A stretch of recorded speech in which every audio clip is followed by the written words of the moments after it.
Hey guys, this is Gursahib and welcome back to my channel. I hope you are doing very well. तो यार मेरी ना एक शुरू से बिलीफ है कि दुनिया में कोई भी चीज़ ब्लैक एंड वाइट नहीं होती है, सब कुछ ग्रे होता है। मेरा कहने का मतलब ये है कि हम किसी देश की बात कर ले या फिर किसी इंसान की बात कर ले या फिर किसी भी चीज़ की बात कर ले, हर चीज़ से रिलेटेड कुछ ना कुछ अच्छी चीज़ें होती हैं और कुछ बुरी चीज़ें होती हैं। उसी तरीके से जो कनाडा देश है उससे रिलेटेड भी कुछ अच्छी चीज़ें हैं, कुछ बुरी चीज़ें हैं और कुछ बहुत बुरी चीज़ें हैं। और कभी कभी उन बुरी चीज़ों को, बहुत बुरी चीज़ों को देख के लगता है कि यार सब कुछ छोड़ छाड़ के अपनी होम कंट्री में वापस चलते हैं, लेकिन अच्छी चीज़ें भी है ना, वो सारी चीज़ें हमें यहाँ पे रोक के रखती हैं। वो मैंने इस वीडियो में आप लोगों के साथ शेयर की थी, लेकिन इस वीडियो में हम कनाडा से रिलेटेड जो बहुत बेकार चीज़ें मेरे को पर्सनली लगती हैं और काफ़ी सारे लोगों को लगती हैं, वो इस वीडियो में हम डिस्कस करेंगे, ताकि अगर आप कनाडा आने की प्लानिंग कर रहे हो या फिर नए नए आए हो तो आपको पता रहे कि भाई यहाँ पे ये हिसाब किताब होने वाला है। So without wasting any more time उन सारी चीज़ों के बारे में बात करते हैं। Let's get started with this video. हाँ जी, और सबसे पहली चीज़ जो मेरे को कनाडा के बारे में सबसे बेकार लगती है, मतलब बिल्कुल टॉप पे जो आती है, वो है यहाँ की over inflated real estate market. किसी भी सिटी का नाम ले लो, Toronto, Vancouver, Hamilton, Burlington, GTA region या फिर कैलगरी, एडमिंटन, हर जगह जो घरों के प्राइसेस है ना वो बहुत ज़्यादा हो रखे हैं। एक आम इंसान की रीच से बाहर जाते हुए दिखाई दे रहे हैं। जो एक इमिग्रेंट आता है सपना लेके भी कनाडा जाएंगे, वहाँ पे अपना बढ़िया सा घर लेंगे, बैकयार्ड होगा, 2-3 गाड़ियाँ आगे खड़ी हो जाएंगी, वैसे घर तो मतलब सपना ही रह गया बहुत सारे लोगों के लिए जो एक नॉर्मल सैलरी अर्न करते हैं। तो बेसिकली हिसाब क्या है कि कनाडा के अंदर जो बड़े बड़े लैंडलॉर्ड्स हैं, जो कॉर्पोरेट्स हैं, जो पॉलिटिशियंस हैं, जो फॉरेन इन्वेस्टर्स हैं, अमीर अमीर, वो कनाडा की रियल एस्टेट मार्केट का, चाहे रेजिडेंशियल होगी या फिर कमर्शियल होगी, उसका मेजर पोर्शन ओन करते हैं। इसलिए वो प्राइसेस को कंट्रोल कर पाते हैं, इन्फ्लेट कर पाते हैं, और आम इंसान के लिए घर खरीदना या फिर कोई भी एक प्रॉपर्टी खरीदना कनाडा के अंदर बहुत मुश्किल हो रखा है आज के टाइम पे, मतलब 2025 में। उससे अगली जो प्रॉब्लम मेरे को कनाडा के अंदर दिखाई देती है ना, वो है लैक ऑफ इनोवेशन। मतलब यहाँ पे रियल एस्टेट मार्केट और इमिग्रेशन को छोड़ के किसी और चीज़ पर कोई ध्यान ही नहीं देता है।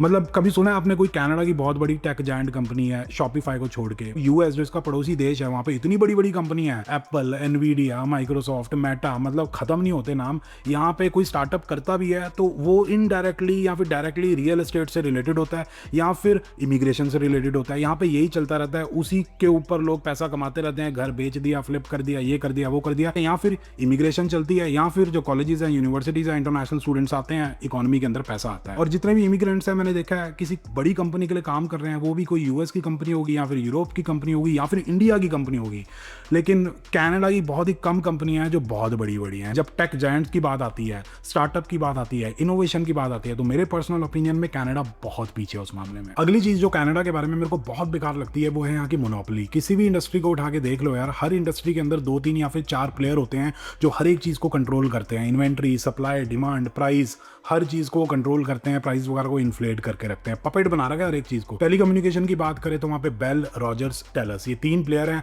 जो छोटी मोटी कंपनी है जैसे वर्जिन, फाइडो, कूडो, ये सब इन्हीं के नीचे आते हैं। मतलब दुनिया भर में कनाडा एक ऐसा देश है जिसके फोन प्लान, जिसका इंटरनेट प्लान सबसे एक्सपेंसिव है। मतलब $90-100 तो आराम से होता है अगर आपको अच्छा इंटरनेट का प्लान चाहिए। ग्रोसरी स्टोर्स की बात करें तो यहाँ कनाडा के अंदर 3 मेजर प्लेयर्स हैं, लॉबलोज, मेट्रो और सोबीज। ये सप्लाई डिमांड को कंट्रोल करते हैं। इसकी वजह से जो प्राइस हैं वो ऊपर नीचे होते रहते हैं, और मार कौन खाता है? आम इंसान। रियल एस्टेट मार्केट की हम बात कर ही चुके हैं। पॉलिटिशियंस, बड़े बड़े कॉर्पोरेट्स, फॉरेन जो इन्वेस्टर्स होते हैं, वो सब कुछ कंट्रोल करके रखते हैं। इसलिए जो प्राइसेस हैं यहाँ पे रियल एस्टेट मार्केट के ओवर इन्फ्लेटेड है। वही बात आ जाती है कि जब कोई इनोवेशन ही नहीं होगी, कोई कुछ और सोचेगा ही नहीं, रियल एस्टेट और इमिग्रेशन से बाहर कोई कुछ सोचेगा ही नहीं, तो कंपटीशन कहाँ से आएगा? तो इसीलिए मोनोपोली बनती जा रही है, प्राइस बढ़ते जा रहे हैं, और सफर कौन कर रहा है? आम इंसान। तो ये बहुत बड़ी दिक्कत है कनाडा के अंदर। अब अगली चीज जो मेरे को कनाडा के अंदर बहुत बेकार लगती है, वो है रिक्वायरमेंट ऑफ कैनेडियन एक्सपीरियंस। मतलब यहाँ पे जो एम्प्लॉयर्स है ना, कैनेडियन एक्सपीरियंस को लेकर रोते रहते हैं। अगर आप IT फील्ड से बिलोंग नहीं करते हो, चाहे आपने अपनी होम कंट्री में बहुत कुछ तोड़ रखा हो, मतलब आपके पास बहुत ही बढ़िया डिग्री थी, अच्छा खासा एक्सपीरियंस है मैनेजमेंट में या किसी भी फील्ड में, अकाउंट्स में, फाइनेंस में, या फिर आर्किटेक्चर, या फिर आप एक डॉक्टर थे या फिर लॉयर थे और बहुत ही स्किल्ड पर्सन थे आप, लेकिन स्टिल जब आप यहाँ कनाडा आते हो अपनी फॉरेन डिग्री लेके, प्रॉपर तरीके से कैनेडियन इमिग्रेशन को क्लियर करके, अच्छे खासे एक्सपीरियंस के साथ, लेकिन उसकी यहाँ पे कुछ खास वैल्यू की नहीं जाती। मेरे को ये सिस्टम समझ नहीं आता कि जो कनाडा का इमिग्रेशन सिस्टम बना हुआ है उसमें हमने अपनी फॉरेन डिग्री दिखाई है, उसके पॉइंट्स क्लेम किए हैं, कनाडा की गवर्नमेंट ने हमें पॉइंट्स क्यों दिए हैं? क्योंकि उस डिग्री की कुछ वैल्यू है। लेकिन जैसे ही हम रियल मार्केट के अंदर आते हैं जॉब ढूंढने के लिए, तब उस डिग्री की वैल्यू जीरो हो जाती है। उस वर्क एक्सपीरियंस की, जिसके हमने पॉइंट्स क्लेम किए थे इमिग्रेशन सिस्टम में, उसकी वैल्यू भी रियल मार्केट के अंदर जीरो हो जाती है। तो ये चीज मेरे को बहुत बेकार लगती है। फिर आ जाती है सबसे बेकार चीज कनाडा के बारे में, जो कि है यहाँ की इंश्योरेंस इंडस्ट्री। भाई साहब, इंश्योरेंस कनाडा के अंदर इतना ज़्यादा एक्सपेंसिव है ना, मतलब चाहे मैं होम इंश्योरेंस की बात कर लूँ, गाड़ी की इंश्योरेंस की बात कर लूँ, आपकी खुद की इंश्योरेंस, हेल्थ इंश्योरेंस की बात कर लूँ, या फिर किसी भी चीज़ की इंश्योरेंस की बात कर लूँ, इतनी ज़्यादा है कि लोग बहुत ज़्यादा परेशान हैं and I just hate it. मतलब यहाँ पे सिस्टम ऐसा है कि मान लो एक मोहल्ला है, वहाँ पे एक बंदे की गाड़ी का एक्सीडेंट हो जाता है, वो उस मोहल्ले में रहता है, या फिर उसकी गाड़ी चोरी हो जाती है, तो उस केस में पूरे के पूरे मोहल्ले में जितनी गाड़ी है ना, सबके इंश्योरेंस के प्राइसेस बढ़ जाएंगे। मतलब काफ़ी सारी ऐसी सिटीज़ है जहाँ पे जो इंश्योरेंस के प्राइस हैं $600 पर मंथ, $700 पर मंथ। मतलब वो जो छोटी छोटी सिटीज़ हैं जहाँ पे जो पॉपुलेशन है 1 लाख लोग या फिर 2 लाख लोग, वहाँ पे भी जो इंश्योरेंस है ना वो है $300-400 पर मंथ। उसके ऊपर से यहाँ पे मिस रिप्रेजेंटेशन के केसेस बहुत ज़्यादा होते हैं। बंदा रह रहा है एक्स सिटी के अंदर, एड्रेस उसने डाला हुआ है वाई सिटी का, क्योंकि वाई सिटी के अंदर इंश्योरेंस थोड़ी सी कम है, उसकी वजह से भी बहुत ही दिक्कत आती है। साथ के साथ इंश्योरेंस के फ्रॉड वगैरह, मतलब बहुत प्रॉब्लम है इंश्योरेंस की। ये मान लो कि इंडिया में हम जितनी इंश्योरेंस एक साल में देते हैं ना, यहाँ कनाडा के अंदर हम वही इंश्योरेंस एक महीने में देते हैं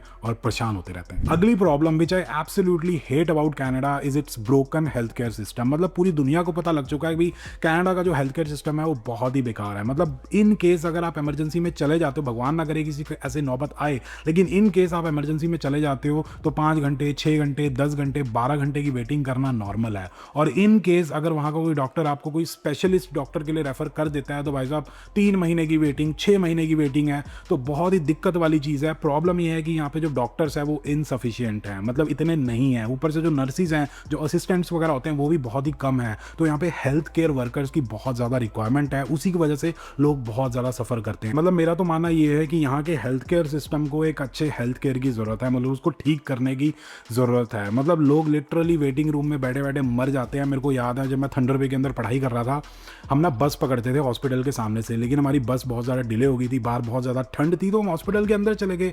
वहाँ पे वेटिंग रूम में मैंने एक बंदे को देखा था, उसके हाथ में कील घुसी हुई थी, वो दर्द से रो रहा था, तड़प रहा था, लेकिन उसको अटेंड नहीं किया जा रहा था क्योंकि उसकी जो प्रॉब्लम थी इतनी ज़्यादा सीवियर नहीं थी, इतनी वो लाइफ थ्रेटनिंग नहीं थी कि भाई उससे वो मर जाए, इसलिए वो वेटिंग में बैठा रहा, पता नहीं कितनी देरी बैठा रहा होगा। तो ये प्रॉब्लम है कनाडा के अंदर हेल्थ केयर सिस्टम से related, which should be solved as soon as possible. पता नहीं गवर्नमेंट क्या कर रही है। फिर बात आ जाती है यार पब्लिक ट्रांसपोर्टेशन की। तो बेसिकली कनाडा के अंदर जो पब्लिक ट्रांसपोर्टेशन का सिस्टम है ना, वो इतना कोई खास नहीं है अगर आप बड़ी सिटीज़ से बाहर आ जाते हो।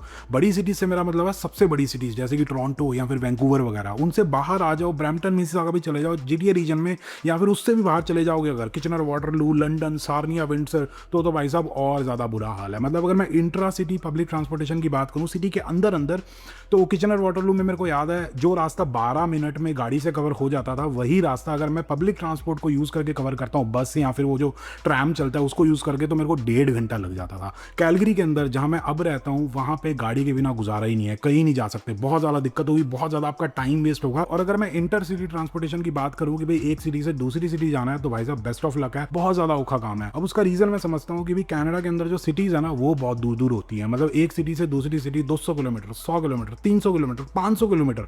अगर मेरे को कैलगरी से एडमिंटन जाना है तो बहुत ही कम ऑप्शंस अवेलेबल है। ऐसा नहीं है कि ऑप्शंस नहीं है, बहुत ही कम ऑप्शंस हैं और बहुत ही लिमिटेड टाइम पे है। उसका रीज़न यही है कि दूर दूर है, उसके ऊपर से पॉपुलेशन काफ़ी ज़्यादा कम है, तो कोई बस या फिर कोई सर्विस वगैरह क्यों चलाएगा। उसके बाद यार बात आ जाती है टैक्सीज की, जिसके लिए कनाडा वर्ल्ड फेमस है। मतलब एक जो आम इंसान है जो बेचारा 9 to 5 जॉब पे जाता है, फिर 5 बजे के बाद घर आके चाय जो पीता है, टीवी देखता है, जब आपको पता लगेगा ना वो कितने टैक्सीज देता है कनाडा के अंदर, आपकी जो रूह है ना वो कांप जाएगी। मतलब अगर कोई $1 लाख कमा रहा है तो 35% टैक्स तो आराम से लगेगा ही, बचे $65,000। फिर जब बाहर कुछ भी खरीदने जाएगा, चाहे कुछ खाने जाता है या फिर कोई चीज़ खरीदने जाता है, कपड़े, टेबल, सोफ़ा, कुछ भी खरीदने जाता है, तो 13 या फिर 15% सेल्स टैक्स लगेगा, वो भी चला गया। वो सोचता है कि थोड़ा बहुत इन्वेस्ट कर लेते हैं या फिर सेव कर लेते हैं, तो जो भी प्रॉफिट बनता है उसके ऊपर भी टैक्स देना पड़ता है। फिर वो कहता है चल इन्वेस्ट नहीं करते, कोई प्रॉपर्टी वगैरह खरीद लेते हैं, 1 साल बाद उसको फ्लिप कर देंगे, थोड़ा फायदा होगा, 1 साल पहले बेचोगे उसके ऊपर भी टैक्स देना पड़ता है। उसके अलावा भाई साहब हाउस टैक्स, ये टैक्स, वो टैक्स, बंदा परेशान हो जाता है, लेकिन टैक्स खत्म नहीं होते। तो ये बहुत बड़ी प्रॉब्लम है कनाडा के अंदर, टैक्सेस। लेकिन हाँ, अगर आप सेल्फ एम्प्लॉयड हो तो भाई साहब आप बहुत बढ़िया तरीके से अपने टैक्सेस वगैरह सेव कर सकते हो। एक चीज़ आपने डेफिनेटली सुनी होगी कि जो कनाडा है ना वो अपनी पोलाइटनेस के लिए बहुत ज़्यादा पॉपुलर है। सॉरी, थैंक यू यहाँ पे बहुत ही कॉमन वर्ड्स हैं, सांस जैसे लेते हैं ना वैसे यहाँ पे सॉरी थैंक यू बोला जाता है। बहुत ही पोलाइट लोग हैं, बहुत ही फ्रेंडली, बहुत ही वार्म लोग हैं। लेकिन प्रॉब्लम ये है कि सारी चीज़ें मेरे को ऊपर ऊपर से दिखाई देती हैं। 6 साल हो गए मेरे को कनाडा में रहते हुए, डेफिनेटली लोग अच्छे से ट्रीट करते हैं, लेकिन जो अकेलापन है, जो डिप्रेशन है, वो डेफिनेटली रियल है यहाँ कनाडा के अंदर। जो रियल कम्युनिटीज़ हैं, रियल जो कनेक्शंस हैं वो थोड़े से मिसिंग मेरे को दिखाई देते हैं। तो अगर आप थोड़े मिलनसार टाइप के बंदे हो, जिसको आसपास लोगों से मिलना पसंद है, एक दूसरे के घर जाना, एंजॉय करना, मतलब लोगों के बीच में रहना, तो वो मेरे ख्याल से कनाडा के अंदर नहीं मिलेगा। बहुत ही दिक्कत वाली चीज़ है। मतलब यहाँ पे बहुत आम चीज़ है कि आप किसी अगर अपार्टमेंट बिल्डिंग के अंदर रहते हो तो आपको नहीं पता कि आपके साइड वाले दरवाजे में या साइड वाले घर में अपार्टमेंट में कौन रहता है। बहुत ही मुश्किल होता है यहाँ पे फ्रेंड्स वगैरह बनाना। तो जो अकेलापन है वो काटने को दौड़ता है। अब यार एक चीज़ जो मेरे को कनाडा के बारे में पर्सनल लेवल पे बहुत बेकार लगती है, पता नहीं क्यों है ऐसा, लेकिन है। हो सकता है आप लोगों का इस मामले में ओपिनियन अलग हो, कमेंट करके ज़रूर शेयर करना। It will be very interesting to know different perspectives. लेकिन मेरे को पर्सनली लगता है कि इस चीज़ की वजह से कनाडा के अंदर बहुत सारी प्रॉब्लम्स हैं आज के टाइम पे और फ्यूचर में और ज़्यादा हो सकती हैं। वो है ड्रग्स की प्रॉब्लम। तो बेसिकली मैं मतलब जो गांजा होता है उसके लिए स्पेसिफिक शॉप्स वगैरह बनी हुई है। आप वॉक इन करो, जो सौदा खरीदना है खरीदो, गमीज, ड्रिंक्स, काफ़ी सारी चीज़ें मिलती हैं, सेवन करो। मतलब जिसके मैं बहुत ज़्यादा अगेंस्ट हूँ, लेकिन हाँ ओपनली अवेलेबल है। जैसे ग्रोसरी स्टोर्स में जाके आप प्याज, टमाटर, आलू, कोल्ड ड्रिंक वगैरह खरीदते हो ना, वैसे इन चीज़ों की प्रॉपर शॉप बनी हुई है। ऊपर से ब्रिटिश कोलंबिया के अंदर जो हार्ड हैं उनको थोड़े टाइम पहले डीक्रिमिनलाइज कर दिया था। ईस्ट हेस्टिंग स्ट्रीट पे आप जाकर देख लो, पता लग जाएगा आपको क्या हालत हो रखी है।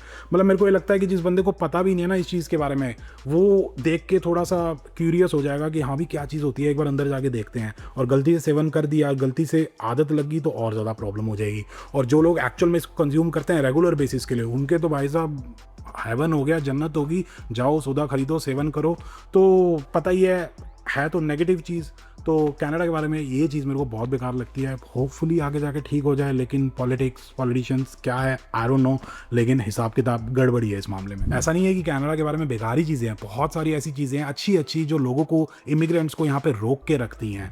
तो उन चीज़ों के बारे में अगर आप जानना चाहते हो तो ये राइट वाली वीडियो ज़रूर चेकआउट करना। और आज के टाइम पे कनाडा के अंदर जो PM है वो चेंज होने का हिसाब किताब चल रहा है। लिबरल पार्टी के जो लीडर है वो चेंज हो गए हैं। इसके बारे में डिटेल्स में जानना चाहते हो तो लेफ्ट वाली वीडियो जरूर चेकआउट करना। बाकी अगर आप लोगों को वीडियो पसंद आई तो please like, share and subscribe. And as always, stay healthy and keep hustling.